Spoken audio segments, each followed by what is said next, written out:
L'expérience m'a appris une chose. Si on attend d'avoir confiance pour se lancer, pour faire bouger les choses autour de soi, pour changer sa vie, pour changer son monde, pour entreprendre, pour réaliser des projets, vous n'avez pas fini d'attendre. Il faut plutôt prendre le modèle à contre-pied.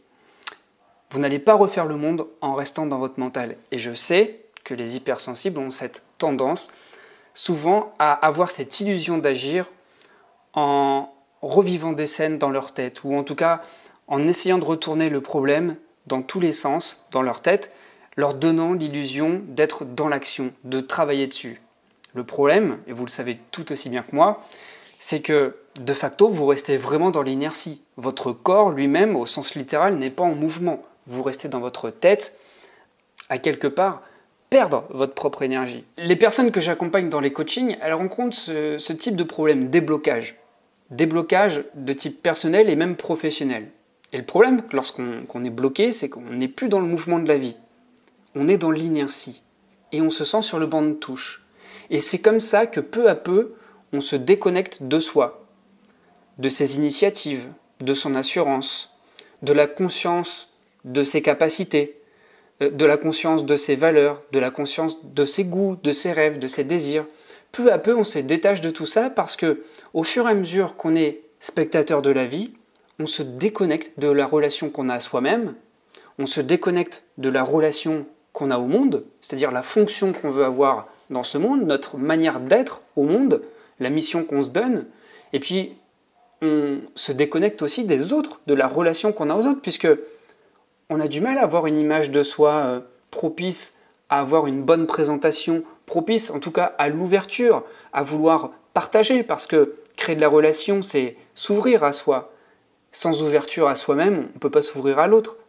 C'est pour ça que lorsqu'on s'isole progressivement et qu'on reste dans le non-mouvement, eh bien peu à peu, on entre dans un cercle vicieux où c'est toujours le serpent qui se mord la queue. On peut entretenir l'illusion, et ça arrive à tout le monde, hein. Ça m'arrive à moi-même, c'est un mécanisme humain. Peut-être encore plus aux hypersensibles, c'est que on réfléchit tellement parce qu'on se sent pas capable d'atteindre tel objectif, parce qu'on se sent pas capable d'évoluer dans tel contexte, d'agir dans telle situation, qu'on reste dans notre tête. Et on n'est plus dans le mouvement, on n'est plus dans la vie. Or, comme vous le savez, la vie, c'est pas quelque chose de permanent. Ce qui fait la définition même de la vie, c'est un processus homéostasique, c'est-à-dire une oscillation. Notre respiration en témoigne, c'est jamais un mouvement permanent. Les mouvements de la mer avec les marées et les vagues en témoignent. Notre température corporelle en témoigne. C'est du mouvement permanent, on n'a jamais de 37,2 en permanence. Notre régénération cellulaire en témoigne. On n'a pas les mêmes intestins, en tout cas on n'a pas les mêmes cellules sur notre paroi intestinale, car elles se renouvellent tous les 5 jours. Et paraît-il même que notre squelette n'est plus du tout le même, en tout cas n'a plus du tout les mêmes cellules entre la naissance et la vieillesse. Ce qui veut dire qu'on se régénère en permanence et que la vie est mouvement. Et ce que je veux vous faire comprendre à travers cette notion de mouvement, c'est que vous allez construire votre confiance en acceptant le mouvement de la vie. Car oui, la vie va nous faire perdre tantôt confiance. Car oui, si on décide d'accompagner cette perte de confiance, de voir nos vulnérabilités, de mettre de la lumière sur nos zones d'ombre, oui, on va reprendre confiance en soi. La confiance, tout comme la vie, et d'ailleurs la confiance c'est la vie, et la vie c'est la confiance n'est pas un état permanent. D'accord ? Alors, vous allez peut-être penser qu'on va aller naviguer dans des pensées philosophiques, mais pas du tout. C'est très clair et c'est très logique, et je vous en donne la preuve. Je vous donne la preuve qu'on est éloigné de tout ça, qu'on est déconnecté de tout ça. Non pas que je veuille me liguer contre tout ce qui se passe autour de moi, pas du tout. Mais il faut avouer qu'on est dans une société qui voue un culte au bonheur. Vous le voyez sur Instagram, il faut toujours être présent, souriant, tout va bien. Sur YouTube aussi, même moi, je tombe dans ce piège-là. Même moi, quand ça va pas, sur YouTube, je le fais pas voir. Ou en tout cas, je fais de mon mieux pour pas le faire voir. Mais ce que je veux vous dire là, c'est que notre société valorise le bonheur à tout prix. Et quand on valorise le bonheur à tout prix, on essaie toujours d'atteindre quelque chose au top. Quelque chose, on doit être toujours en haut du podium. On doit toujours être dans une certaine forme de permanence, d'excellence tout le temps. Et à travers ça, on vise une certaine forme d'efficacité, de perfectionnisme. On est toujours dans ce culte du toujours mieux, toujours plus, d'accord? Et lorsqu'on entre dans cette dictature-là, on en est tous victimes, moi le premier, quelque part, on se déconnecte de soi. Pourquoi on se déconnecte de soi? Non pas qu'essayer d'être heureux, c'est se déconnecter de soi, mais c'est toujours se persuader qu'il faille être heureux, qu'il faille toujours être de bonne humeur, qu'il faille toujours être au top, qu'il faille toujours avoir de bons résultats, c'est être dans la négation de la vie. Parce que la vie, ça représente des hauts et des bas, tout comme le mouvement des marées. Tout le temps, il y a marée haute et il y a marée basse. On s'en rend compte si vous êtes sensible aussi aux effets de la Lune. Il y a des moments où vous êtes vraiment dans une énergie extrêmement intense et d'autres moments où vous êtes dans une énergie extrêmement basse. Là où je veux en venir, c'est que lorsqu'on accepte la vie, on accepte nos vulnérabilités. On accepte d'écouter ces vulnérabilités, les accueillir pour les transformer en force. Mais pour cela, qu'est-ce qu'il faut faire? Justement, on ne reste pas dans ce mental, on ne reste pas à se morfondre sur soi parce que ça ne va pas. Dites-vous que chaque problème n'est pas permanent. La vie n'est pas permanente. Tout comme le nuage qui passe dans le soleil et qui peut-être vous offre un ciel gris et vous cache le soleil, vous savez que ce nuage, il ne va pas rester de manière permanente. Tout comme la nature, il y a un cycle dans chaque saison de l'année. Et notre présence, notre quotidien ne se résume pas à un hiver. Sinon, on ne tiendrait jamais, on se tirerait une balle l'hiver. Justement, on tient l'hiver parce qu'on sait qu'après vient le printemps. C'est la preuve que la nature se régénère en permanence. Alors vous, où en êtes-vous dans ce positionnement par rapport aux choses que vous accueillez dans votre vie? Est-ce que vous accompagnez le mouvement de la vie? Ou alors est-ce qu'au contraire vous essayez de résister à la vague qui de toute façon, si vous résistez, va vous coucher complètement? Ou au contraire, est-ce que vous vous laissez porter par cette vague qui est infiniment plus forte que vous? Mais est-ce que vous l'utilisez à votre avantage, par exemple, en surfant dessus et en ayant conscience que vous êtes une brindille, que vous êtes quelque chose d'extrêmement léger, d'extrêmement fragile par rapport à la puissance de la vie? Eh bien, cette vague qui est la vie, si vous l'utilisiez à votre avantage pour qu'elle vous pousse dans le dos et qu'elle vous envoie dans la bonne direction, avec élégance, avec brio, avec puissance, avec style, c'est ça, être aligné avec soi. C'est ça, c'est accompagner le mouvement. Alors, la question à se poser ici, c'est quoi? C'est quel est le problème? Isolons le problème qui vous empêche d'avoir confiance en vous, sans chercher dans les méandres de votre enfance, etc. Sans chercher avec cette approche psychanalytique où on va essayer de trouver des mots qui sont là, qui sont nécrosés depuis des dizaines et des dizaines d'années. C'est pas ça. Là, ici et maintenant. Ici et maintenant, qu'est-ce qui vous empêche de vous affirmer au travail, dans votre relation, avec vos enfants? Qu'est-ce qui vous empêche d'avoir des amis? Qu'est-ce qui vous empêche de vous épanouir sur le plan professionnel? Qu'est-ce qui vous bloque? D'accord? Dès lors que vous avez bien isolé cette chose qui vous bloque, même si cette chose n'est pas forcément extrêmement précise, mais si vous en avez déjà dessiné les contours. La question à se poser, c'est quelle est l'action, aussi modeste soit-elle, même si elle n'est pas reliée directement à votre objectif principal, quelle est cette mini-action qui va vous permettre de vous remettre en mouvement? L'idée ici, c'est de ne pas choisir une action qui va résoudre le problème dans sa totalité. L'idée ici, c'est de choisir une action qui vous parle, une action facile à mettre en place, qui va vous remettre en selle. Car oui, se réinscrire dans la vie, c'est être en mouvement, c'est se remettre sur le chemin. Et la confiance, c'est ça. La confiance, elle s'attrape et elle se perd. Alors, qu'est-ce que vous allez faire pour reprendre un bout de cette confiance et réitérer de nouvelles mini-actions, comme ça, au fur et à mesure, pour faire à nouveau grandir cette confiance? D'accord? Vous savez, chercher un état permanent de confiance, comme je l'ai dit, c'est valorisé par la société, c'est un mensonge. Ça n'existe pas. Et tout comme le développement de l'enfant, quand on regarde à travers le prisme des théories psychologiques, par exemple la théorie de Piaget, qui développe la théorie de l'enfant par un développement stade par stade. Il y a d'abord le stade sensorimoteur, où on s'accapare les informations du monde par le registre des sensations, on se développe à travers la motricité, c'est pour ça que les enfants en maternelle font beaucoup de motricité, pour prendre conscience de son corps et pouvoir recueillir des informations. Après, grossièrement parlant, hein, je vais vite. Après, il y a un stade beaucoup plus logique où on utilise la raison, on commence à pouvoir utiliser son cortex préfrontal pour pouvoir faire des calculs, pour pouvoir commencer à raisonner, pour pouvoir commencer à anticiper les choses.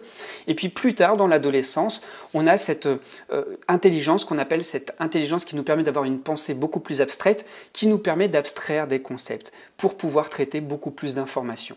Et en fait, on continue dans notre vie, on repasse toujours par ces trois stades-là. Ce qui prend du temps lorsqu'on est enfant jusqu'à la fin de l'adolescence, eh bien, ce sont des petites boucles que l'on répète en permanence dans notre vie lorsqu'on est adulte. C'est-à-dire que si vous n'êtes plus dans la résistance et que vous acceptez les défis que la vie met sur votre chemin, vous êtes donc dans une volonté de croissance, tout comme l'enfant qui ne se pose pas la question « est-ce que je grandis? Est-ce que je veux être comme un grand? Est-ce que je veux m'épanouir? Ou alors est-ce que je reste dans mon berceau et je veux rien faire ?» Eh bien, pour nous, ça doit être pareil. Lorsque la vie nous met un défi sur notre route, on va d'abord ressentir un malaise, on va utiliser le registre des sensations. Qu'est-ce qu'on va faire pour se mettre en mouvement? L'intelligence sensorimotrice. Qu'est-ce que ces émotions, c'est-à-dire un mouvement qui vient nous donner des signaux sur la situation? Est-ce que mes valeurs sont respectées? Est-ce que je me sens bien? Qu'est-ce que mes émotions me disent de ma place dans mon environnement? Ces émotions vont me permettre de m'adapter en mettant un comportement différent. Donc par rapport au problème que vous avez, quel comportement différent vous pouvez mettre en place pour sentir une meilleure adaptation? Ensuite vient l'intelligence beaucoup plus logique. C'est-à-dire que, en m'ajustant, en mettant un comportement différent, quelles sont les conclusions que j'en tire en analysant cette situation? D'accord? Je vais émettre plusieurs hypothèses. Si je réagis de telle manière, je vais recevoir tel résultat. Par contre, si j'agis d'une autre manière encore, je vais encore avoir tel résultat.